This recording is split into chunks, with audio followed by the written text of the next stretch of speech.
Hi friends, welcome to stitch and smile. இன்றைக்கி நம்ம collar இல்லாமல் ஒரு கோட் கட் பண்ணி எப்படி ஸ்டிச் பண்ணுறதுன்னு பார்க்கலாம். ஓகே ஃப்ரெண்ட்ஸ், இதுக்காக நான் 1 மீட்டர் அளவுக்கு துணி எடுத்து வச்சுருக்கேன். இந்த துணியினுடைய கரபாகம் வர மாதிரி எனக்கு தேவையான அகலத்தில் நான் ஆல்ரெடி கட் பண்ணி வச்சுருக்கேன். பாருங்கள், இப்போ இந்த கரை பகுதியில் நான் கட் பண்ணி வச்சுருக்கேன். துணியை டபுளாக ஃபோல்ட் பண்ணி. ஓகே, நம்ம நார்மலாக 4ஆக ஃபோல்ட் பண்ணுவோம். இது வந்து ஃப்ரண்ட்டுக்காக. ஓகே, ஃப்ரண்ட்டு மட்டும் நம்ம இப்போ கட் பண்ண போகிறோம். அதுக்காக துணியை டபுளாக ஃபோல்ட் பண்ணியிருக்கேன். ஓகே, இப்போ இந்த கரை பகுதி இருக்குது இல்லைங்களா, இது என் பக்கமாக இருக்குது. இப்போது துணியினுடைய மேல் பகுதியில் நான் ஒரு ஸ்ட்ரெயிட் லைன் பண்ணிக்கிறேன். அதுக்கப்புறமா ஒரு 1/2 இன்ச்சில் ஒரு லைன் போட்டு விட்டுக்கிறேன். ஷோல்டர் ஜாயின் பண்ணுறதுக்கு இந்த 1/2 இன்ச்சஸ்க்கு வந்துட்டு நான் லைன் போட்டிருக்கேன். இப்போது இந்த கரை பகுதியில் பார்த்திங்கன்னா ஒரு 3.5லேருந்து 4 இன்ச்சஸ் வரைக்கும் நம்ம விட்டுக்கலாம். காஜா பட்டன் போடுறதுக்காக, அந்த ஃபோல்ட் பண்ணுறதுக்கு இந்த துணி யூஸ் ஆகும். தனியாக நம்ம துணி வச்சு ஸ்டிச் பண்ண தேவையில்லை. இது அப்படியே நெக்லைன் வரைக்குமே நம்ம ஸ்டிச் பண்ணிக்கலாம். ஓகே, இதுக்காக இப்போது மேலேருந்து கீழே வரைக்குமே நான் மார்க் பண்ணியிருக்கேன். இதை அப்படியே ஒரு லைனாக நான் போட்டுக்கிறேன். ஓகே, இப்போது இந்த லைனில் இருந்து தான் நம்ம கரெக்டான மெஷர்மெண்ட்ஸ் எல்லாம் நம்ம மார்க் பண்ண போகிறோம். ஏன்னா இது ஃபோல்டிங்கில் போயிடும். ஓகே, இப்போது இதுக்கு ஹைட் பார்த்திங்கன்னா, இந்த கோட்னுடைய ஹைட்டு நான் 22.5 இன்ச்சஸ் எடுத்திருக்கேன். எனக்கு தேவையான மெஷர்மெண்ட் பார்த்திங்கன்னா 21 இன்ச்சஸ். 1.5 இன்ச்சஸ் நான் வந்துட்டு சீமிங்காக மார்க் பண்ணியிருக்கேன். ஓகே, இப்போது 2.5 இன்ச்சஸ் வந்துட்டு நான் நெக் வித் எடுத்திருக்கேன். ஓகே, 3.5 இன்ச்சஸ் வந்து ஷோல்டர் எடுத்திருக்கேன். 6 இன்ச்சஸ் ஆம்கோல் ஹைட் எடுத்திருக்கேன். அதுக்கப்புறமா பார்த்திங்கன்னா 8 இன்ச்சஸ் வந்துட்டு நான் செஸ்ட் ரவுண்ட் எடுத்திருக்கேன். இப்போது இந்த ஆம்கோல் ரவுண்டு வந்துட்டு நான் ஷேப் கொடுத்துக்கிறேன். செஸ்ட் ரவுண்டுக்கு பக்கத்தில் ஒரு 1 இன்ச்சுக்கு சீமிங்க்கு மார்க் பண்ணியிருக்கேன். 12.5 இன்ச்சஸ் வந்து வெஸ்ட்னுடைய ஹைட்டும், 7.5 இன்ச்சஸ் வந்து வெஸ்ட் ரவுண்டும் நான் மார்க் பண்ணியிருக்கேன். ஓகே, இப்போ இதையும் நான் லைன் போட்டுக்கிறேன். கீழே நம்ம செஸ்ட் ரவுண்டு எவ்வளோ எடுத்தோமோ அதே அளவு 8 இன்ச்சஸ் வந்துட்டு நான் மார்க் பண்ணி 1 இன்ச்சு சீமிங்க்கு மார்க் பண்ணியிருக்கேன். ஓகே, இப்போது இதையும் இந்த மாதிரி ஜாயின் பண்ணி விட்டுக்கிறேன். இப்போது சைடு ஓப்பன் வரும் இல்லையா கோட்டில், அதுக்காக கீழேருந்து மேலே ஒரு 4 இன்ச்சஸ்க்கு மார்க் பண்ணியிருக்கேன். ஓகே, இப்போது நம்ம ஷோல்டர் ஸ்லோப் கொடுக்க போகிறோம். கோட் அப்படின்னா கொஞ்சம் ஷோல்டர் ஸ்லோப் இருந்தால் தான் அழகாக இருக்கும் பார்க்க. ஒரு 1/2 இன்ச்சஸ்க்கு. ஓகே, நான் வந்துட்டு மேலேருந்து ஆல்ரெடி நம்ம 1/2 இன்ச் விட்டுருக்கோம் இல்லைங்களா, அந்த அளவுக்கு நான் க்ராஸ் லைன் கொடுத்துக்கிறேன். இப்போது ஃப்ரண்ட் நெக்கு பார்த்திங்கன்னா ஹைட்டு 7 இன்ச்சஸ் நான் வந்து கொடுத்துருக்கேன். உள்ளே போடுற அந்த சுடிதார் வந்துட்டு தெரிகிற மாதிரி இருக்கும் கோட்னுடைய நெக். அதனால் கொஞ்சம் கீழே இறக்கி கொடுக்கணும் நம்ம. இப்போது 7 இன்ச்சஸ் கொடுத்துருக்கேன். 7 இன்ச்சஸ்க்கு வந்துட்டு நான் மார்க் பண்ணிவிட்டு இந்த மாதிரி ஃபுல் வீயாக இல்லாமல் கொஞ்சம் கர்வாக அந்த நெக்லைனை நான் வரைஞ்சிருக்கேன். ஓகே, இப்போது கட் பண்ணிக்க போகிறேன். ஓகே, இப்போ வந்து இதை கட் பண்ணிட்டோம். நீங்கள் செஸ்ட் ரவுண்டு வெஸ்ட் ரவுண்ட்லாம் எடுக்கும்போது பார்த்திங்கன்னா டோட்டல் செஸ்ட் ரவுண்ட் எடுத்து அதை 4ஆல் டிவைட் பண்ணிக்கோங்க. 1 இன்ச் லூஸ் விட்டுக்கோங்க. அப்போ தான் மெஷர்மெண்ட் வந்து உங்களுக்கு கரெக்டாக வரும். ஓகே, இப்போ இந்த நெக்கை வந்து நான் கட் பண்ணுறேன் பாருங்கள். இந்த லைன் போட்டிருக்கேன் இல்லைங்களா, அதுக்கும் அந்த நெக் வித்துக்கு இடையில இருக்கிற அந்த கேப் மட்டும் நான் கட் பண்ணி விட்டுக்கிறேன். ஏன்னா இதை அப்படி ஃபோல்ட் பண்ணி நெக்கு வந்து அடித்து திருப்புறதுக்கு இந்த துணி யூஸ் ஆகும். ஓகே, இந்த மாதிரி கட் பண்ணி எடுத்துக்கோங்க. அடுத்து வந்து நம்ம பேக் சைட் கட் பண்ண போகிறோம். அதுக்கு ஃபோல்டிங் சைடு வந்து தேவைப்படுது. ஸோ நான் அந்த ஃபோல்டிங் சைடு பாருங்கள், துணியை டபுளாக ஃபோல்ட் பண்ணி வச்சு ஆல்ரெடி நம்ம கட் பண்ணி வச்சுருக்கோம் இல்லைங்களா, அந்த ஃப்ரண்ட் பீஸ் அதை வந்து அதனுடைய ஃபோல்டிங்கை இந்த பேக் சைடு ஃபோல்டிங்கில் சேர்த்து அப்படியே வச்சிடுறேன். வச்சுட்டு நான் சைடெல்லாம் நம்ம ஃப்ரண்ட்டில் எப்படி மார்க் பண்ணியிருக்கோமோ அதே மாதிரி நான் மார்க் பண்ணி விட்டுடுறேன். ஓகே, இப்போது பேக் சைட் பார்த்திங்கன்னா கரெக்டான ஹைட்டையும் நான் மார்க் பண்ணிட்டேன். இப்போது இந்த ஃப்ரண்ட் பீஸை தனியாக எடுத்து வச்சிடுறேன்.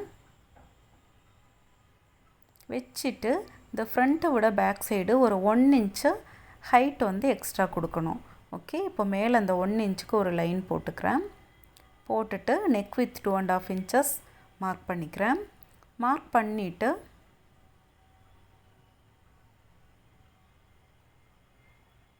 ஓகே, இப்போ அந்த 1 இன்ச்சு நான் வந்துட்டு பேக் சைடில் நெக்கினுடைய ஹைட் வரைஞ்சிக்கிறேன்.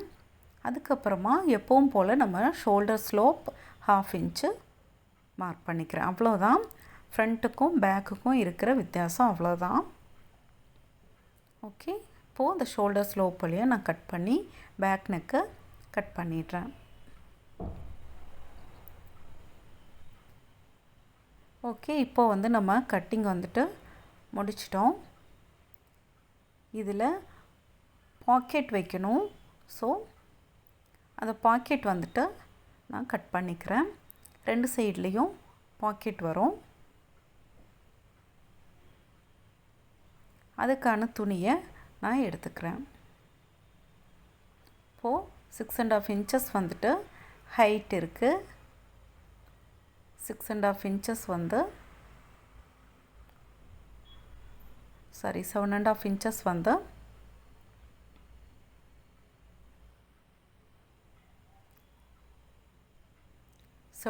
இன்ச்சஸ் ஹைட்டும் 6.5 இன்ச்சஸ் வித்தும் எடுத்திருக்கேன்னா அதிலேருந்து ஒரு 1 இன்ச் நம்ம ஹைட் எடுத்துருக்கோம் இல்லையா, அதிலேருந்து ஒரு 1 இன்ச்சில் ஒரு லைன் போட்டிருக்கேன். இது எதுக்காக நம்ம ஸ்டிச் பண்ணும்போது பார்க்கலாம். அவ்வளோதான், இப்போ அந்த பாக்கெட் கட் பண்ணியாச்சு. நெக்ஸ்ட்டு இப்போ இந்த கோட்டை ஸ்டிச் பண்ணலாம். ஆல்ரெடி நான் அந்த கரைப்பாகம் வச்சுருந்தோம் இல்லையா, அதை பாருங்கள் இந்த மாதிரி நல்ல பக்கமாக திருப்பி அந்த 3.5 இன்ச்சஸில் நம்ம துணி விட்டுருந்தோம் இல்லையா, அந்த லைனில் நல்ல பக்கமாக திருப்பி இந்த மாதிரி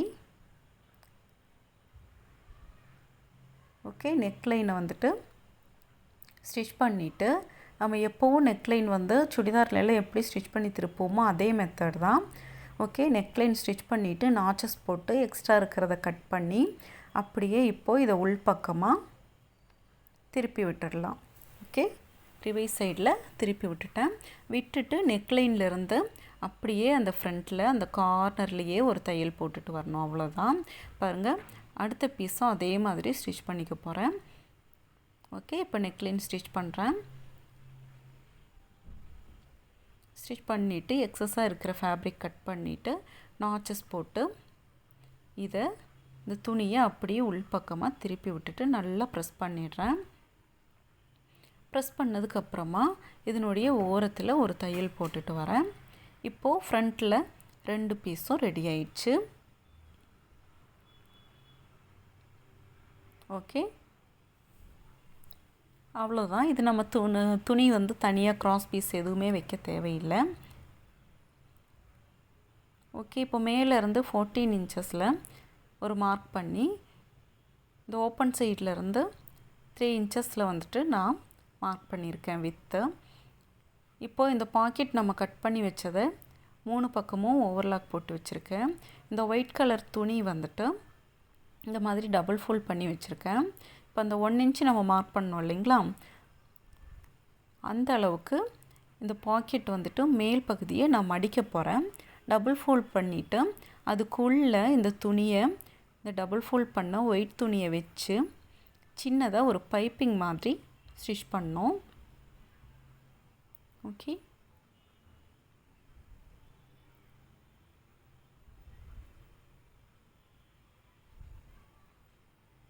பாருங்கள் இந்த மாதிரி 2 பாக்கெட்டும் நான் ஸ்டிச் பண்ணி வச்சுருக்கேன். இப்போ ஆல்ரெடி நம்ம மார்க் பண்ணியிருக்கிற இடத்துல இந்த பாக்கெட் அட்டாச் பண்ணிடலாம். இப்போது அந்த ஓவர்லாக் பண்ணியிருக்கிற அந்த பக்கம்லாம் பார்த்திங்கன்னா ஒரு சிங்கிள் ஃபோல்ட் பண்ணி அப்படியே ஸ்டார்டிங்கில் லாக் ஸ்டிச் போட்டுட்டு அப்படியே ஸ்டிச் பண்ண ஆரம்பிங்க. கீழேயும் இந்த ஓவர்லாக் பண்ண போர்ஷனை ஒரு ஃபோல்ட் பண்ணிடுறேன். பண்ணிவிட்டு ஸ்டிச் பண்ணுறேன். ஓகே, சைட்லேயும் அதே மாதிரி தான் கரெக்டாக அந்த ஃபோல்டிங் வந்து பாருங்கள் இந்த மாதிரி ஃபோல்ட் பண்ணிவிட்டு ஸ்டிச் பண்ணி ஃபினிஷ் பண்ணிடுறேன். இதே மாதிரி இன்னொரு பக்கமும் பாக்கெட் அட்டாச் பண்ணிடலாம். பாருங்கள், இப்போ 2 பாக்கெட்டும் நான் ஸ்டிச் பண்ணிட்டேன். நெக்ஸ்ட்டு நம்ம பேக் சைடு வந்து வேறு ஒன்றுமே வேலை இல்லை. நம்ம கிராஸ் பீஸ் ஒரு 1.25 இன்ச் அளவு வித்தில் கிராஸ் பீஸ் எடுத்து அதை வந்து நெக்லைனில் வச்சு கிராஸ் பீஸை ஸ்டிச் பண்ணிடலாம். 1.25 இன்ச்சு வித்தில் இந்த கிராஸ் பீஸ் எடுத்திருக்கேன். இந்த துணி பாருங்கள், இப்போ ஸ்டிச் பண்ணிவிட்டு நாச்சஸ் போட்டு அப்படியே உள் பக்கமாக டபுள் ஃபோல்ட் பண்ணி ஸ்டிச் பண்ணிடலாம். அவ்வளோதான். இப்போ பேக் சைடு வந்து நம்ம ரெடி பண்ணிட்டோம். ஓகே, இப்போ பார்த்திங்கன்னா நம்ம ஷோல்டர் ஜாயின் பண்ண போகிறோம். பேக் சைடினுடைய நல்ல பக்கத்தில் ஃப்ரண்ட்டினுடைய நல்ல பக்கம் இருக்கிற மாதிரி ப்ளேஸ் பண்ணி இப்போ ஷோல்டர் லைனில் ஸ்டிச் பண்ணிக்கோங்க. 2 தையல் போட்டுக்கிறேன். அதே மாதிரி இன்னொரு பக்கமும் ஷோல்டர் ஸ்டிச் பண்ணிடுங்க. ஸ்டிச் பண்ணதுக்கப்புறமா இது ஓவர்லாக் பண்ணி நான் எடுத்துக்கிறேன். பாருங்கள், இப்போ ஓவர்லாக் பண்ணி எடுத்திருக்கேன். இப்போது இந்த ஷோல்டர் லைனை நல்லா இப்படி ஓப்பன் பண்ணி வச்சுட்டு ஒரு படிமான தையல் போட்டுக்கோங்க.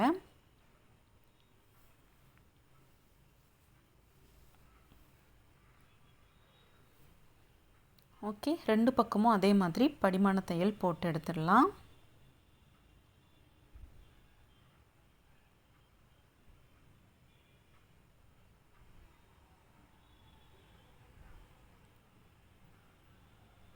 அதுக்கப்புறமா 1.25 இன்ச்சில் கிராஸ் பீஸ் எடுத்து வச்சுருக்கிறத இந்த ஆம்கோல் லைனில் நல்ல பக்கத்தில் வச்சு ஸ்டிச் பண்ணிகிட்டே வாங்க.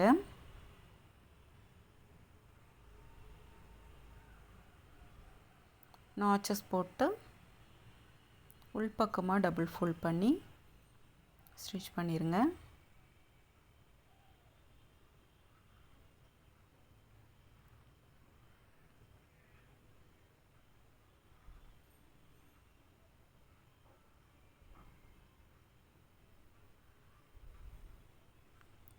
இதே மாதிரி 2 பக்கத்துலேயும் ஃபினிஷ் பண்ணிடணும். ஓகே, பாருங்கள், இந்த மாதிரி நான் 2 பக்கமுமே ஆம்கோல் லைன் ஃபினிஷ் பண்ணிட்டேன். நெக்ஸ்ட்டு நம்ம சைடு ஜாயின் பண்ணிடலாம். அந்த 1 இன்ச் வந்துட்டு நம்ம சீமிங்க்கு விட்டுருக்கோம். அந்த கரெக்டான லைனில் தையல் போட்டுகிட்டே வாங்க. கீழே அந்த 4 இன்ச்சஸ்ஸை நம்ம சைடு ஓப்பனுக்கு விட்டுருக்கோம். அது வரைக்கும் ஸ்டிச் பண்ணிவிட்டு திரும்பவும் நீங்கள் எக்ஸ்ட்ரா தையல் வந்துட்டு நீங்கள் போட்டுக்கோங்க. இதே மாதிரி 2 பக்கமும் ஃபினிஷ் பண்ணிட்டேன். ஓகே, 2 பக்கமும் ஃபினிஷ் பண்ணிவிட்டு அதுக்கப்புறமா நம்ம சைடு ஓப்பன் வந்து ஸ்டிச் பண்ண போகிறோம். ஓகே, நீங்கள் இப்படி ஸ்டிச் பண்ணும்போது லாக் ஸ்டிச் போட்டு திருப்பி தையல் போட்டுக்கோங்க. ஸ்டார்டிங்லேயும் எண்டிங்லேயும் லாக் ஸ்டிச் வந்து மறந்துடாதீங்க. ஓகே, இப்போது ஓப்பன் பண்ணி விட்டு அந்த சைடு ஓப்பன் நம்ம சுடிதாருக்கு எப்படி சைடு ஓப்பன் வைப்போமோ அதே மாதிரி டபுள் ஃபோல்ட் பண்ணி ஸ்டிச் பண்ணி அந்த பா ஷேப்பில் தையல் போட்டு விட்டுருங்க. 2 பக்கத்துலேயும் அதே மாதிரி ஸ்டிச் பண்ணிக்கோங்க. அடுத்து இதனுடைய பாட்டம் 1.5 இன்ச்சஸ் வந்து நம்ம சீமிங்க்கு விட்டுருந்தோம். அந்த அளவுக்கு டபுள் ஃபோல்ட் பண்ணி தையல் போட்டுக்கோங்க.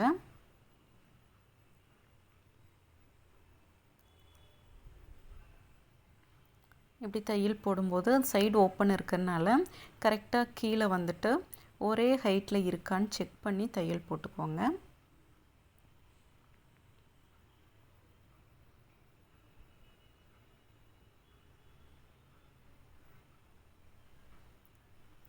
அவ்வளோதான் ஃப்ரெண்ட்ஸ், நம்ம இப்போது யூனிஃபார்ம் கோட் கட் பண்ணி ஸ்டிச் பண்ணிட்டோம். கண்டிப்பாக உங்களுக்கு தெளிவாக புரிஞ்சிருக்கும்னு நினைக்கிறேன். இந்த வீடியோவில் ஏதாவது உங்களுக்கு டவுட்ஸ் இருந்தால் கமெண்ட் பாக்ஸில் கமெண்ட் பண்ணுங்கள். இந்த வீடியோ பிடிச்சிருந்தால் லைக் பண்ணுங்கள், ஷேர் பண்ணுங்கள், மறக்காம சேனல் சப்ஸ்கிரைப் பண்ணுங்கள். தேங்க்யூ ஃபார் வாட்சிங்.